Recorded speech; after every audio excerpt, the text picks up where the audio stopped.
तो basic concepts तो हमने डिस्कस कर लिया लिमिट के बारे में। अब सम स्टैंडर्ड जो आपके मुंह पे रहना चाहिए, टिप्स पे रहना चाहिए, सम स्टैंडर्ड लिमिट्स, ठीक है।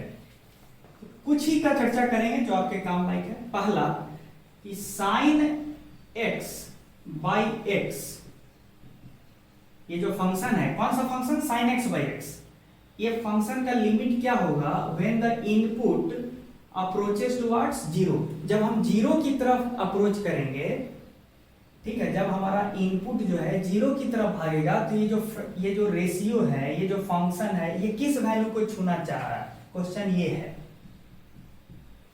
तो फिर आपको डाउट यही होगा, तो जीरो की तरफ जाएगा तो लग रहा है जैसे 0/0 टाइप का आंसर आने वाला है, लेकिन नहीं। डिपेंड क्या करेगा कि भाई न्यूमरेटर और डिनोमिनेटर में से कौन ज्यादा तेजी से जीरो की तरफ जा रहा है, या फिर दोनों बराबर रेट से जा रहा है। अगर दोनों बराबर रेट से, साइन एक्स भी और एक्स भी दोनों अगर सेम रेट से जीरो की तरफ भागेगा, तो तब ये रेशियो किस वैल्यू को छूना चाहेगा, 1। क्योंकि जैसा एक्स वैसा अगर साइन एक्स होने लगे, अगर होने लगे, तो आंसर क्या बोलेगा, 1। देखते हैं निकालेंगे कैसे, डायरेक्ट देख के नहीं बोल पाइएगा, आपको पता होना चाहिए। याद कीजिए, इसी दिन के लिए आपको साइन एक्स का एक्सपेंशन लिखवाए थे, याद है, जब हम लिखे थे साइन एक्स बराबर x minus x cube by 3 factorial plus x की power 5 by 5 factorial minus x की power 7 by 7 factorial and so on. याद है? अच्छा याद है। अब देखिए डिवाइडेड बाई एक्स, तो क्या करेंगे, डिवाइडेड बाई एक्स, यही है ना, साइन एक्स बाई एक्स। अब कीजिए तो x कॉमन निकालिए ऊपर से, तो क्या बना, 1 minus x square by 3 factorial plus x की power 4 by 5 factorial minus x की power 6 by 7 factorial and so on, divided by क्या, x। ठीक है, x कहां जा रहा है, जीरो की तरफ। जीरो बना नहीं है, चूंकि ये जीरो बना नहीं है, ये जीरो नहीं बना है, जीरो की तरफ जा रहा है, इसलिए आराम से हम दोनों को क्या कर सकते हैं, कैंसिल कर सकते हैं। We can cancel numerator and denominator, दोनों का x कैंसिल कर सकते हैं जब तक कि ये वैल्यू क्या ना हो जाए, जीरो। तो जीरो तो बना नहीं, जीरो की तरफ जा रहा है, तो कट कर दिए, तो बचा क्या ये। अब बताइए, क्वेश्चन था x टेंडिंग टू जीरो, जैसे जैसे x जीरो की तरफ भागेगा ना, तो ध्यान दीजिए, जो आपका ये सारा टर्म्स है, ये इसके आगे जितना टर्म है, इसके आगे जितना टर्म है, सब जीरो की तरफ जाने लगा। देखिए x जैसे ही जीरो की तरफ भागेगा, तो ये सब जीरो की तरफ जाने लगेगा, तो बचेगा क्या, हाँ, तो बचेगा क्या, तो बचा आपका 1, तो इसका आंसर क्या हो गया, 1।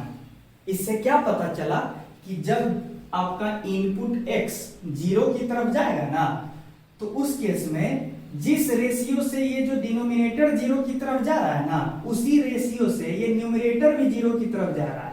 क्योंकि दोनों का जीरो को अप्रोच करने का रेट सेम है, इसीलिए क्या निकल के आ गया है आपका लिमिट का वैल्यू 1, कि न्यूमरेटर भी जीरो को अप्रोच कर रहा है उसी रेट से जिस रेट से डिनोमिनेटर कर रहा है, इसीलिए दोनों का रेशियो क्या आ गया है, दोनों का रेशियो का वैल्यू 1 आ गया है। कब, जब x is tending to zero, जब x इज अप्रोचिंग जीरो। ये याद रखिएगा, ये स्टैंडर्ड लिमिट में आता है। सिमिलरली आपका होमवर्क है कि आप निकालिएगा tan x बाई x का लिमिट x टेंडिंग टू जीरो, इसका वैल्यू क्या होगा। आंसर आना चाहिए 1, लेकिन आप निकाल के देखिएगा। कैसे निकालिएगा, तो use expansion of tan x in terms of x। Last lecture में ये पढ़ाए थे tan x का एक्सपेंशन x के टर्म्स में, याद कीजिए, अलजेब्रिक एक्सपेंशन। तो ये आंसर आना चाहिए 1, कैसे आएगा, ये होमवर्क है। और ये भी स्टैंडर्ड लिमिट में आता है, मुंह पे रहना चाहिए, याद रहना चाहिए, ठीक है। और भी स्टैंडर्ड लिमिट पे आते हैं,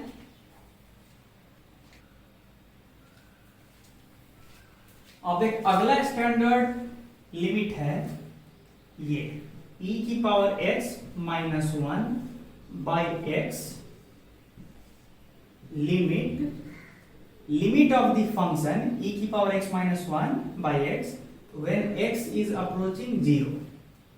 अच्छा, डायरेक्ट अगर 0 रखिएगा यहाँ पे तो क्या कैसा लग रहा है? e की पावर 0 क्या बनता है? 1 घटे 1 क्या बनता है? 0। और न्यूमरेटर और डिनोमिनेटर में क्या है? 0।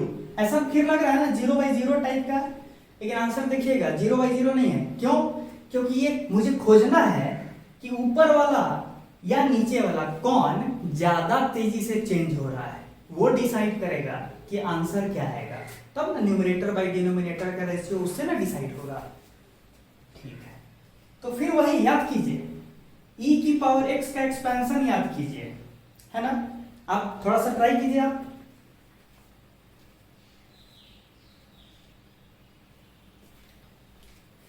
तो आप लोग अटेम्प्ट कर लिए होंगे। देखिए e की पावर x को कैसे एक्सपेंड कर सकते हैं? 1 plus x square by 2 factorial plus x cube by 3 factorial and so on. ठीक है, हमको वहां पे क्या चाहिए? e की पावर x माइनस 1। तो e की पावर x में से 1 घटाइए तो क्या बचेगा? e की power x minus 1 is equal to क्या बचेगा? x plus x square by 2 factorial and so on plus x cube by 3 factorial. इस तरह से बढ़ते जाएगा। e की power x minus 1 divided by क्या चाहिए? x कर दिए तो देखिए तो क्या बच के आएगा? 1 plus x by 2 factorial plus x square by 3 factorial and so on. अच्छा, ये हो गया e की power x minus 1 by x. याद किए तो क्वेश्चन क्या था? इसी रेशियो का ना लिमिट चाहिए था, इसी रेशियो का लिमिट का वैल्यू चाहिए था। कब? जब इनपुट किधर की ओर जाएगा? 0 की तरफ। देखिए तो इनपुट जब 0 की तरफ जाएगा तो ये टर्म सब 0 की तरफ जाएगा, तो बचेगा क्या? 1। तो इसका आंसर क्या हो जाएगा? 1। फिर इसका मतलब क्या होगा कि पक्का न्यूमरेटर और डिनोमिनेटर सेम ही रेट से किसको अप्रोच कर रहा है? 0 को। इसीलिए हमेशा दोनों का रेशियो का वैल्यू 1 आ रहा है। कब? जब आपका इनपुट किसको छूने की कोशिश कर रहा है? 0 को। ये भी स्टैंडर्ड लिमिट है। ये तो हम बताएं। आपके लिए फिर एक होमवर्क है। होमवर्क ये है ln 1 plus x by x, इसका लिमिट निकालना है जब इनपुट आपको 0 की तरफ जा रहा है। ठीक है, ये आपके लिए होमवर्क है।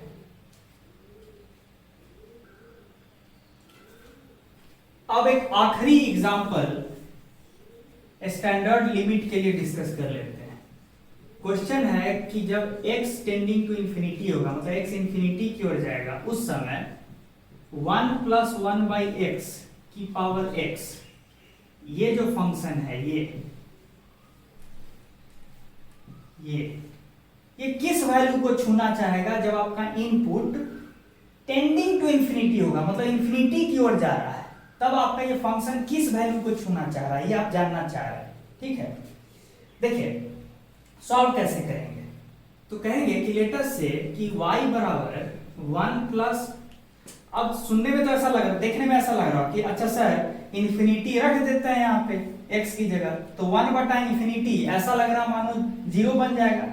अब बचा 1 की पावर इंफिनिटी, तो लग रहा है जैसे आंसर 1 आ जाएगा, 1 की पावर इंफिनिटी। ये ऐसा नहीं है, आप सीधे वैल्यू डाल के लिमिट का वैल्यू नहीं निकाल सकते हैं। आपको तो ये चेक करना है कि ये वैल्यू किस वैल्यू को छूना चाह रहा है, कब? जब x इंफिनिटी की तरफ बढ़ रहा है। इस बात पे ध्यान दीजिए। तो देखिए क्या करेंगे, y मान लेते हैं कि लेटर से y बराबर 1 प्लस 1 बाई एक्स की पावर x, दोनों तरफ log ले लीजिए टू द बेस e, उसी को ना log to the base e of y, दोनों तरफ log ले लीजिए।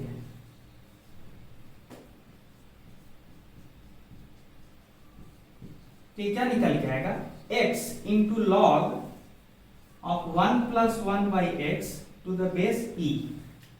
ठीक है, आपको बता दे कि बेस e के लिए सिंबल क्या है? Natural log.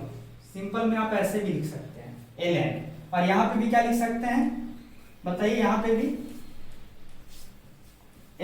ln का मतलब ही होता है नेचुरल लॉग, मतलब लॉग के बेस में क्या है ई नंबर याद है ना 2.718, हाँ 1 प्लस 1/x। अब बताइए ln ऑफ 1 प्लस 1/x का एक्सपेंशन क्या है, याद कीजिए तो ln ऑफ, थोड़ा ट्राई कीजिए, ln ऑफ 1 प्लस 1/x का एक्सपेंशन क्या है, यहां डालिए।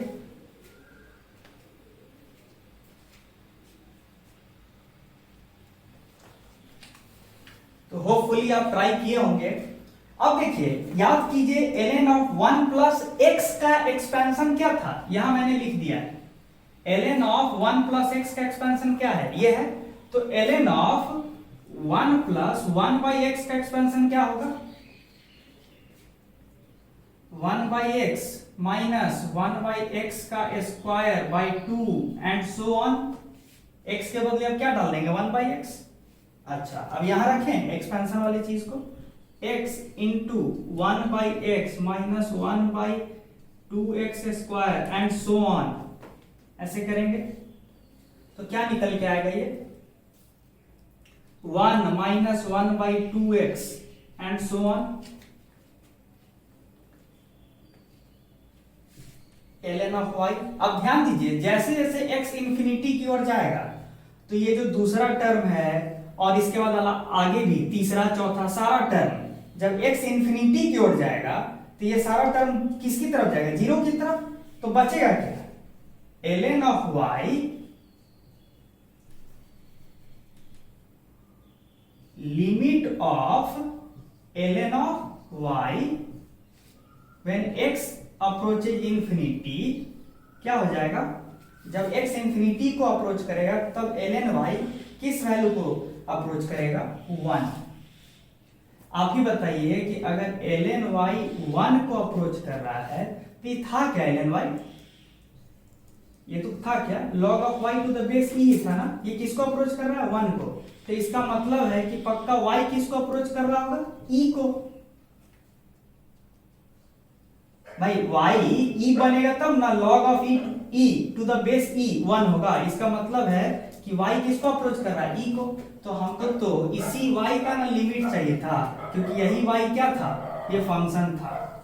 तो y e को अप्रोच कर रहा है, मतलब 1 प्लस 1/x की पावर x किसको अप्रोच कर रहा है e को, नंबर 2.718।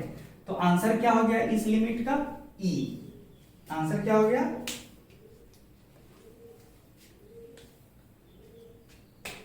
इसका आंसर क्या हो गया e। ठीक है, तो इस तरह से हमने कुछ स्टैंडर्ड लिमिट्स का चर्चा किया है। और बहुत बार आपको ऐसा लग रहा है कि जो दिखता है वो हो नहीं रहा है ना, यहाँ पे आप सोचे थे कुछ और आंसर आया ई। तो थोड़ा सा ध्यान से, क्योंकि आप डायरेक्ट फंक्शन को देख के बहुत बार आप लिमिट नहीं बता पाइएगा। ठीक है।